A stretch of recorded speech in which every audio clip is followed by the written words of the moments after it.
Alright, Olivet. Today what we're going to be doing, we're painting windows.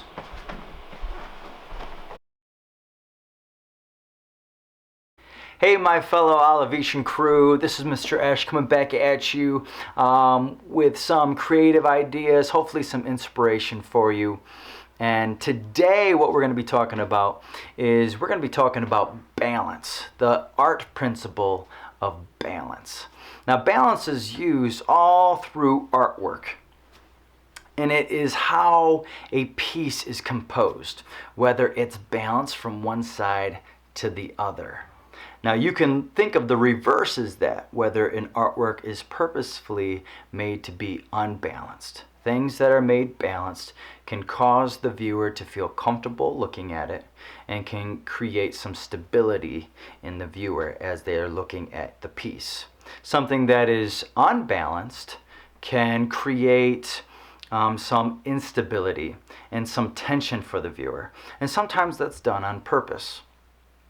There are different kinds of balance. The balance that we're going to be talking about today is symmetrical balance.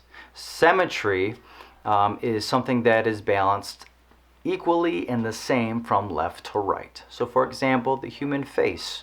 If you drew a line down the human face from the right to the left, it is almost the same. Versus something that you drew a line down and it's not the same from left to right. So for example, if I distorted my face. Something that has radial balance, a great example of radial balance would be like our stained glass windows or rose windows that are found in cathedrals. Some other artists that are known for symmetry would be an example of M.C. Escher, no relation there.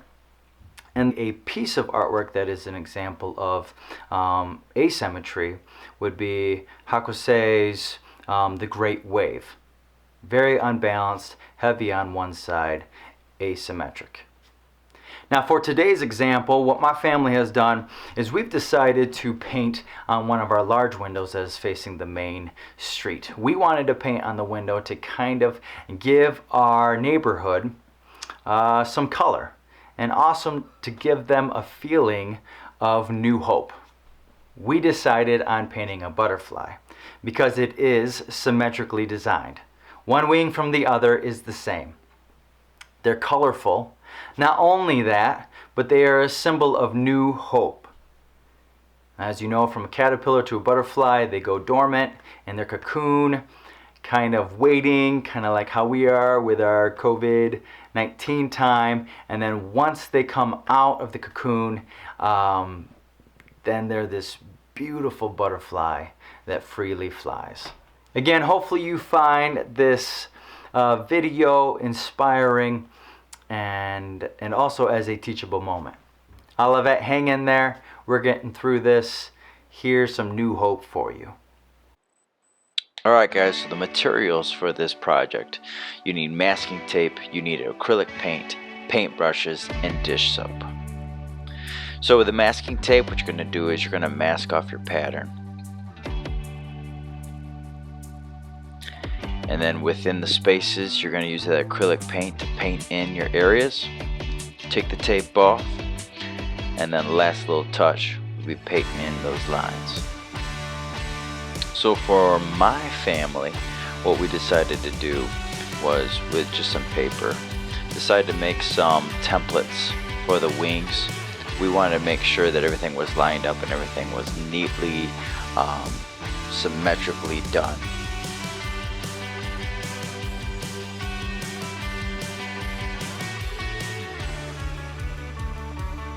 Then from there I took the masking tape and really just slowly worked around the shape of the wings.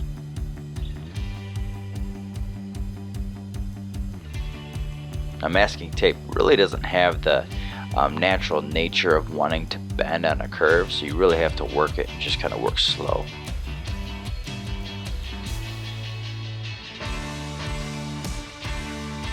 Once I had the shape of the wings done, then I took down my paper templates.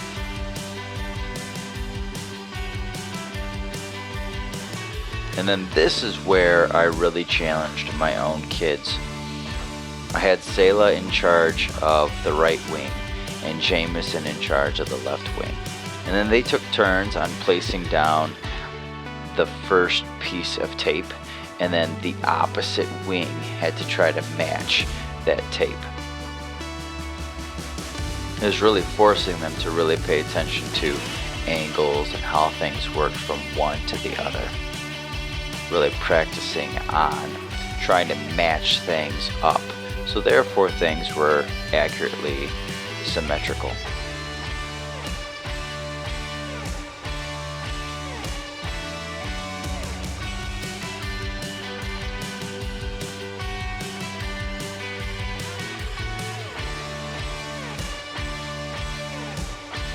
As you can see, I was kind of guiding them and directing them on the areas that I thought the line should be. Down at the bottom of the window we had my phone that had an image of a butterfly. So we were kind of using that to work off of. And you can see Jameson really trying to eyeball to see if it was accurate or not.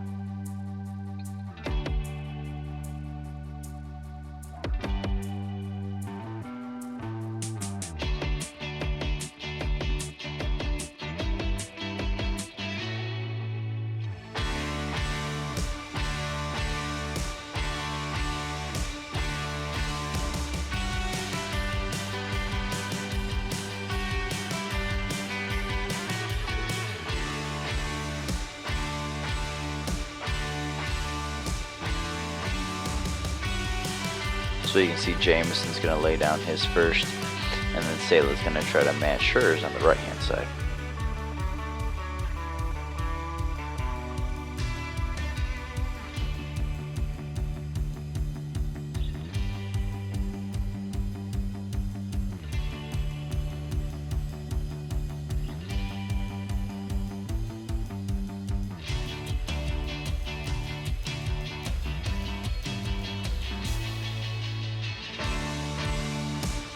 Now listen, I know that not everybody might be really enthusiastic on painting their windows, and I would never recommend doing this on your own if you're a student listening or watching this. I would definitely recommend that this is a family adventure. This is a family project. This is something that you're definitely going to need some adult supervision on doing. You are doing or dealing with acrylic paint on the windows, and there is a specific way of doing it and dealing with the dish soap when mixing the paint, and we're going to get to that in a second. But I want to make sure that you do have the permission and guidance from an adult while working on this.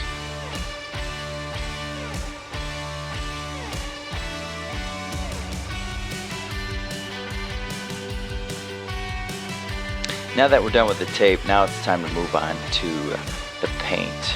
It doesn't take a lot of acrylic paint in order to paint over glass. So we put about a quarter size drop in the bottom of our plastic cups. The kids decided to use the colors blue, yellow, red, and purple. And then we also used black in order to do the outline and the body of the butterfly. Next, after we placed our paint in our cups, then we also placed just a little drop of dish soap.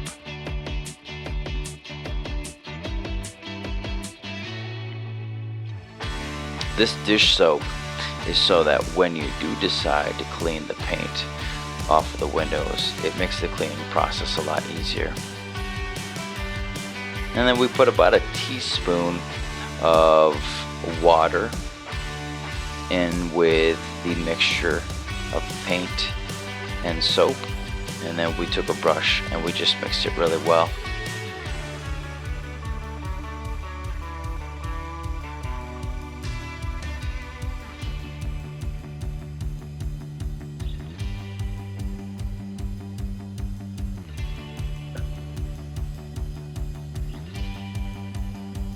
Now when painting the butterfly, of course, there really isn't much to it. You're just filling in the space and keeping it inside the borders of the tape, but really making sure that it's the same from one side to the other, making sure that it is symmetrical. Now, of course, a butterfly was chosen just because we sat down as a family and discussed on what we wanted to do for the neighborhood, because our neighbors walk by our house all the time, and they do pay attention to what's in our gardens and whether the yard is mowed or not, and so they do pay attention to the house. And I knew that they would see the butterfly and appreciate the butterfly. We have people walk by the house all the time and stop and take a look at it. But a butterfly is not the only thing that you could choose from. I mean, when we're talking about something that is symmetrical, I mean, think about the Olivet O. From left to right, that's symmetrical. You could do anything in your window.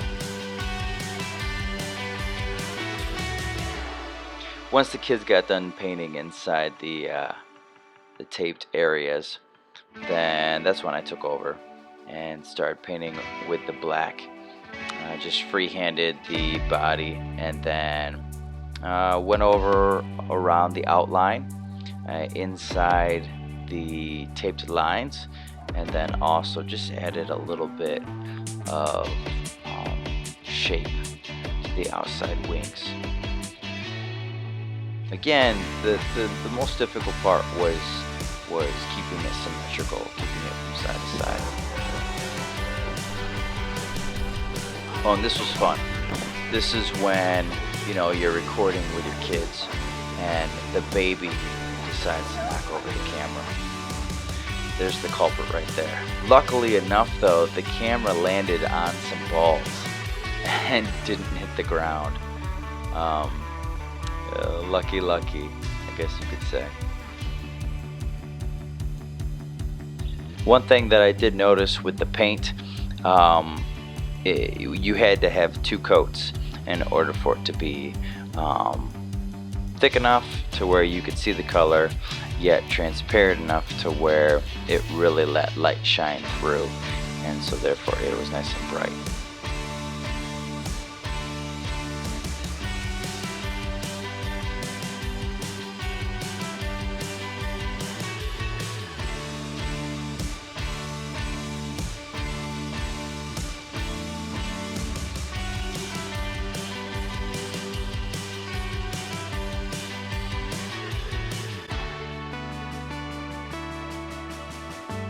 Alright, so now that I have the majority of the black done, I decided to go around the outside and just add some detail to the outside of the wings. Now here I am getting done with the left side, knowing very well that I've got to try to make the right side symmetrically correct to the left side, which is always an obstacle. Like, that's the main point of this project, is trying to keep it the same from left to right.